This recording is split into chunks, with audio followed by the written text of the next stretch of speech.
how to complete the return process. So at this point, the return has already been generated, but we're actually going to complete the refund process, show you what it looks like when we receive the product and so forth.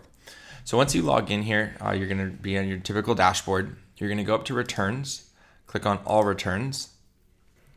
And you can see here, these are the 3 returns that we have in the queue. Now, if your customer generates a return through the web portal, then that's going to automatically populate here. Additionally, if you generate a return manually in ShipHero, it's also going to generate that RMA number, and you can see that listed here. You've got a variety of statuses here, so you can see all of them. Most of the time, we recommend just looking at all. So down here, you can see you've got a variety of information, tracking number, items restocked, received, so forth. So it gives you kind of a snapshot of where the returns are at. The status is really important to look at. This warehouse complete status essentially means that we've received it. It's completed on our end from an inventory standpoint, but we still need you to go in and complete the return as well as issue a refund if that's how you're going to handle that return.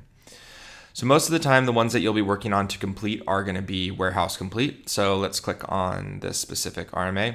If you click on the order number, it's going to take you to that order. So just make sure you click on the actual RMA number and that'll take you right into that return. Okay, in here, you can see that this showed up at the warehouse. Now, in this case, there wasn't a return already generated. So you can see there's not a label or tracking information that's in here because this just showed up at the warehouse. You can see that we've got the product listed here. We're expected to receive 1, and then we received 1, and we restocked 1, which means when we restock that, it adds back into inventory, and then that will sync back to your store. You can see here status is warehouse complete, so we're all good there. You don't need to change that.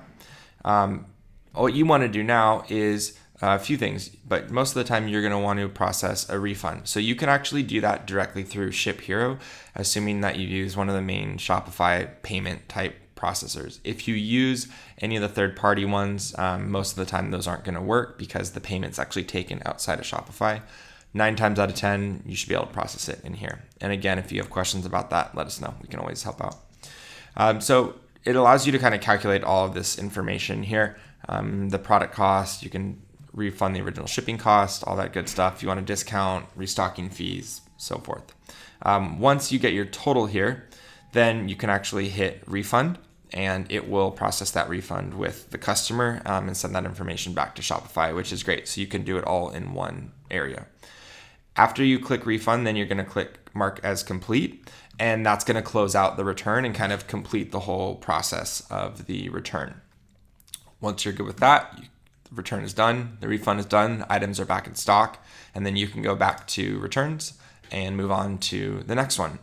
So that's how you kind of go through the flow to complete the return after we've received it. So again, this warehouse complete status tells you that we have received it. It's important not to close these out prior to us receiving it because then we're not going to be able to receive it. We'll have to generate another RMA for it. As always, if you have any questions, please email us support@shiplabsd.com. Thanks.